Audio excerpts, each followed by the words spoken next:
इसमें हम पढ़ेंगे कि हम किसी भी पार्ट को लोकेशन के हिसाब से एक ह्यूमन बॉडी में कैसे प्रेजेंट कर सकते हैं। अगर आपसे कोई पूछे कि हमारी चेस्ट है वो हमारी बॉडी के किस पार्ट में है, तो आप इसके लिए कुछ टर्म यूज़ करेंगे जो नर्सिंग में यूज़ की जाती है, उनके बारे में हम पढ़ेंगे। तो सबसे पहली टर्म आती है एंटीरियर। ये मैंने एक डायग्राम बनाया है जिससे आपको समझ में आ जाएंगी। तो एंटीरियर वर्ड होता है हमारी जो फ्रंट होता है। जैसे अगर इस तरह से कोई आपके सामने ह्यूमन बॉडी है तो उसके जो फ्रंट पार्ट है, जैसे फेस, चेस्ट, एब्डोमन, लेग्स का फ्रंट पार्ट, तो ये चीज़ें हमारी कहाँ पे है, हमारे anterior of the body. Anterior of the body इसमें क्या क्या आएंगी, फेस, चेस्ट, एब्डोमन, ये है फ्रंट। तो इसके लिए वर्ड यूज़ करते हैं हम एंटीरियर। अगर आपसे पूछे कि हमारा नोज़ कहाँ पे है तो आप बता सकते हैं कि एंटीरियर ऑफ द फेस या एंटीरियर ऑफ द हेड। इसी के अपोजिट इसका एक वर्ड है पोस्टीरियर। जिस तरह से ये फ्रंट है इसी तरह से जो इसकी बैक एरिया है उसके लिए वर्ड यूज़ करते हैं हम पोस्टीरियर। अगर हम देखें कि जिस तरह से हमारी बैक, ये पेशेंट की बैक है, इसका जो फेस है वो दूसरी साइड है, ये हमारा पोस्टीरियर एरिया। अगर पूछे कि हमारी बैक किस साइड है, पोस्टीरियर ऑफ द बॉडी। तीसरा वर्ड आता है डिस्टल और इसका अपोजिट होता है प्रोक्सिमल, जो हमारा चौथा वर्ड है। ये एक दूसरे के दो वर्ड हैं वो अपोजिट आएंगे, जैसे एंटीरियर आगे वाला, पोस्टीरियर पीछे वाला। तीसरा डिस्टल, इसका डिस्टल डी से आपको याद रख सकते हो ताकि आप इसमें कन्फ्यूजन, डी से आप याद रखो दूर। हमारी बॉडी की अगर हम एक मिड लाइन देखें जो हमारी बॉडी को बीच से दो पार्ट्स में डिवाइड करती है, अगर कोई भी चीज़ इस मिड लाइन के पास है तो उसको हम बोलेंगे प्रोक्सिमल। पी से पास मीन्स जो हमारी मिड लाइन के पास है उसको बोलेंगे हम अगर हम इसे एक एग्जांपल से देखें तो अगर हम देखें कि शोल्डर और फिंगर्स, तो इनमें बताना कि आपको डिस्टल कौन सा पार्ट और प्रोक्सिमल कौन सा पार्ट है। अगर हम मिड लाइन से देखें तो जो डिस्टल दूर वाला पार्ट कौन सा है, फिंगर्स। ये क्या हमारे डिस्टल टू बॉडी। अगर हम बात करें शोल्डर की तो शोल्डर जो हमारी मिड लाइन उसके पास है तो इसको हम बोल सकते हैं प्रोक्सिमल टू बॉडी। आप इसके पहले वर्ड से इसको याद करें, डी से मतलब दूर, जो बॉडी से हमारी मिड लाइन से दूर होगा। पी से पास, प्रोक्सिमल जो हमारी बॉडी के पास होगा।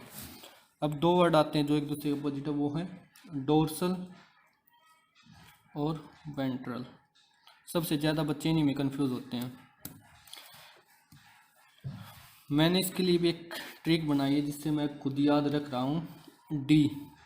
डी से मीन्स जहाँ से हम धक्का लगाते हैं। अगर हमें किसी भी चीज़ को धक्का देना है तो हम उसको कहाँ से धक्का देंगे, पीछे की तरफ से। तो जो हमारा बैक एरिया होता है उसको बोलते हैं हम डोर्सल। जो हमारा ये बैक है, ये एरिया, इसको हम डिनोट करते हैं डोर्सल वर्ड से। पोस्टीरियर और डोर्सल में डिफरेंस देखिए कि पोस्टीरियर होता है जो हमारी पूरी बॉडी है, पीछे की साइड से जो पूरी बॉडी है उसके लिए टर्म यूज़ करते हैं पोस्टीरियर। लेकिन जो हमारा बैक वाला एरिया है उसके लिए हम वर्ड यूज़ करते हैं डोर्सल। इसका अपोजिट है वेंट्रल। वेंट्रल मीन्स जो हमारा फ्रंट वाला, जो बेली वाला एरिया होता है, जो ये एरिया होता है, इसके लिए हम वर्ड यूज़ करते हैं वेंट्रल।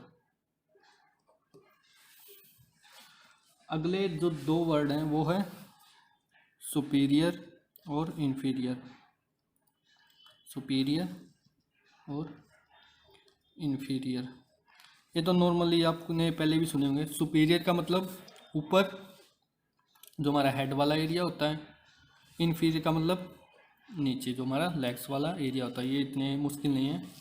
इसके बाद आते हैं लेटरल और मीडियल।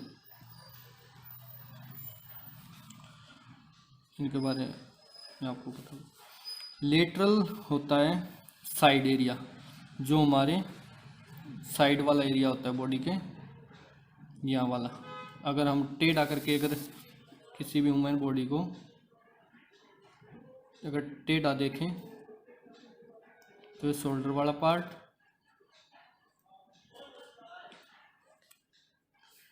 ये लेग्स, जो इस तरह जो हमारा साइड से जो एरिया दिखाई देगा ये हमारा होता है लेटरल पार्ट।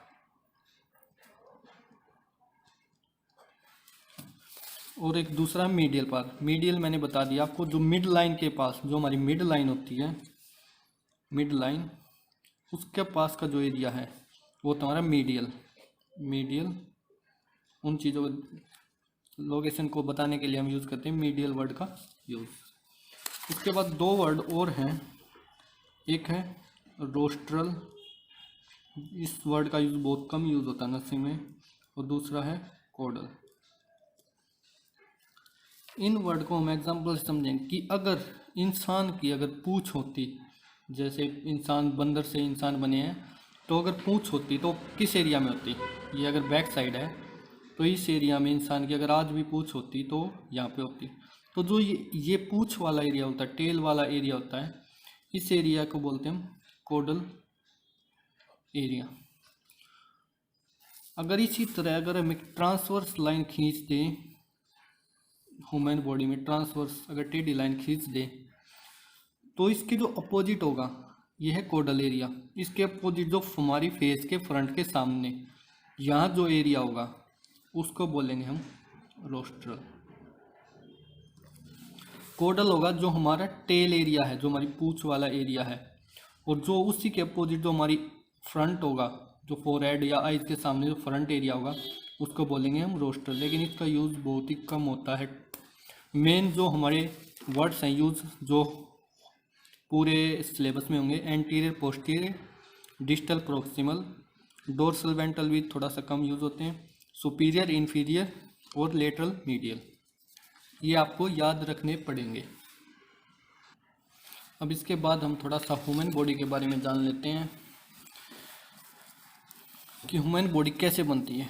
आपने 10th क्लास में सभी बच्चों ने पढ़ा होगा केमिस्ट्री में एटम्स और मॉलिक्यूल्स,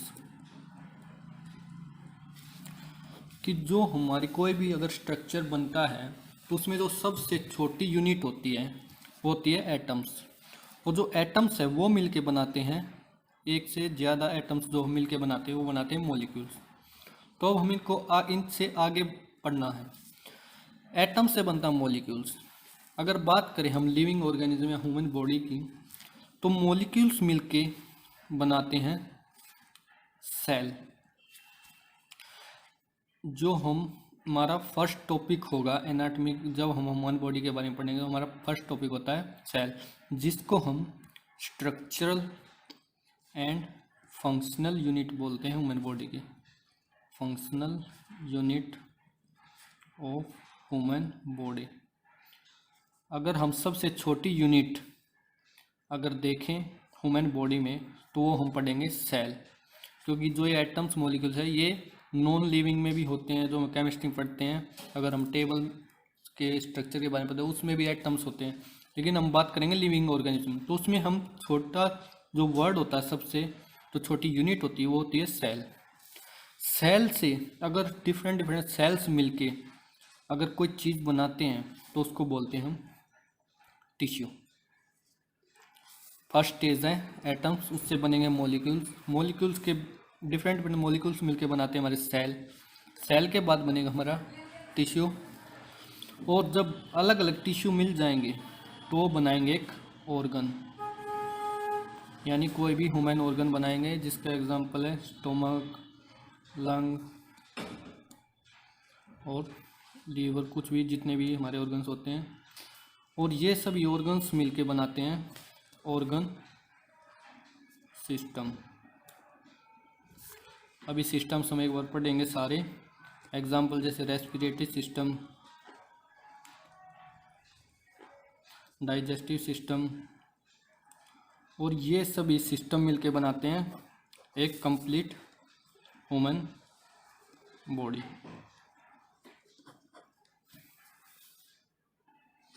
अब मैं थोड़ा सा आपको ऑर्गन सिस्टम्स के बारे में बता देता हूँ, जिसके बारे में हमें 3 साल में पढ़ना है। उनसे बाद हमें कुछ भी नहीं पढ़ना है ह्यूमन बॉडी में। तो पहला है स्केलेटल सिस्टम। इनके बारे में डिटेल में तो हमें बाद में पढ़ना है, अभी थोड़ा सा एक बार आपको अंदाज़ा सा हो जाएगा कि इनमें क्या होता है। स्केलेटल सिस्टम, स्केलेटल जो हमारा स्केलेटन होता है, जो हम हड्डियों के बारे में पढ़ते हैं, वो होता है हमारा स्केलेटल सिस्टम में स्टडी ऑफ बोन्स की अगर कोई भी डिजीज़ है या कोई भी और कंडीशन है, उनके बारे में हम पढ़ते हैं स्केलेटल सिस्टम में। दूसरा है मस्कुलर सिस्टम। इसका तो आप नाम से ही बता सकते हैं। मसल्स के बारे में हम किस में पढ़ेंगे? मस्कुलर सिस्टम में। इसमें पढ़ेंगे मसल्स के बारे में। तीसरा है नर्वस सिस्टम। इसमें किसके बारे में पढ़ेंगे हम? ब्रेन के बारे में, ब्रेन एंड स्पाइनल कॉर्ड। चौथा है हमारा कार्डियोवास्कुलर।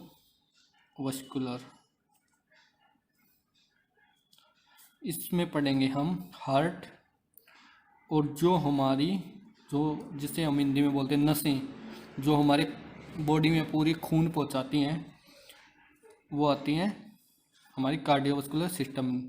जो हम खून पहुंचाने के जो मीडियम होता है, जिन्हें हम नसें बोलते हैं, 2 तरह की होती हैं। फर्स्ट होता है आर्टरी और सेकंड है वेन्स।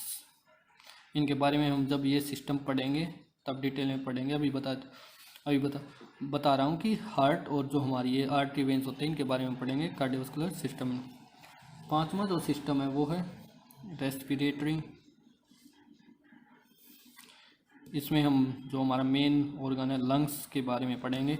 जो हमारी सांस ब्रीथिंग प्रॉब्लम्स होती हैं, उनके बारे में भी रेस्पिरेटरी सिस्टम में पढ़ेंगे। 6th है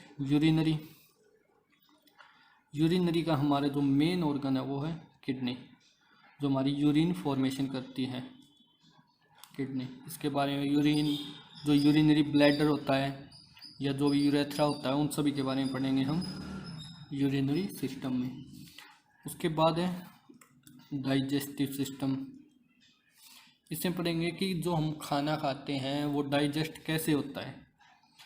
माउथ से हम इनटेक करते हैं, हमारा कहाँ पे वो डाइजेस्ट होता है, कहाँ से वो एग्जिट होता है, इन सब के बारे में पढ़ेंगे हम। इसका मेन ऑर्गन है स्टोमक, इसके बारे में पढ़ेंगे हम डाइजेस्टिव सिस्टम में। उसके बाद आता है हमारा रिप्रोडक्टिव सिस्टम।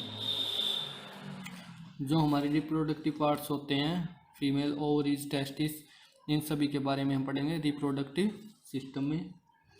इसके बाद आता है हमारा एंडोक्राइन। इसमें जो हम पढ़ेंगे वो है हॉर्मोन्स के बारे में। तो डिफरेंट हॉर्मोन्स होते हैं हमारी बॉडी में, उनके बारे में पढ़ेंगे हम एंडोक्राइन सिस्टम में। क्योंकि हर चीज़ को करने के लिए हॉर्मोन्स की ज़रूरत पड़ती है। अगर हमारी बॉडी हाइट जो इंक्रीज़ होती है, वेट इंक्रीज़ होता है, उन सब में किस चीज़ का रोल होता है? हॉर्मोन्स। और हॉर्मोन्स कहाँ से आते हैं? ग्लैंड्स से। हॉर्मोन्स कहाँ से आते हैं? ग्लैंड्स से। इन सभी ग्लैंड्स के बारे में हम पढ़ेंगे एंडोक्राइन सिस्टम में। उसके बाद हमारा है इंटेग्यूमेंट्री सिस्टम। ये वर्ड हम यूज़ करते हैं स्किन के लिए।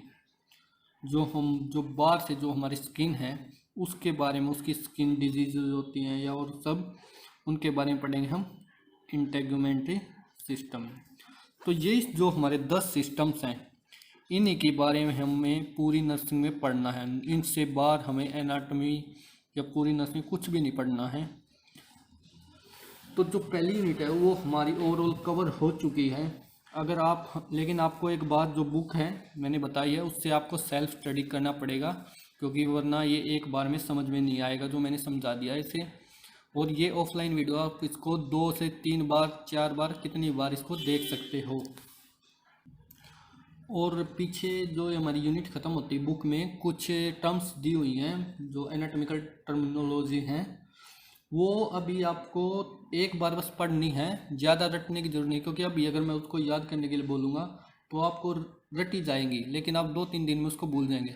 तो जैसे जैसे हम इनको सिस्टम्स को पढ़ेंगे और साथ साथ टर्मिनोलॉजी भी आपको याद होती जाएगी, लेकिन एक बार उन सभी टर्म्स को आप ज़रूर पढ़ लेना। तो ये हमारी फर्स्ट क्लास ऑफ एनाटॉमी। अगर आपको इस जो भी पढ़ा है इससे रिलेटेड कोई भी क्वेश्चन हो तो आप मुझे पर्सनली भी मैसेज कर सकते हो और ग्रुप में भी आप पूछ सकते हैं। तो थैंक यू फ्रेंड्स, अगली क्लास में हम जल्द मिलेंगे, तब तक के लिए गुड बाय।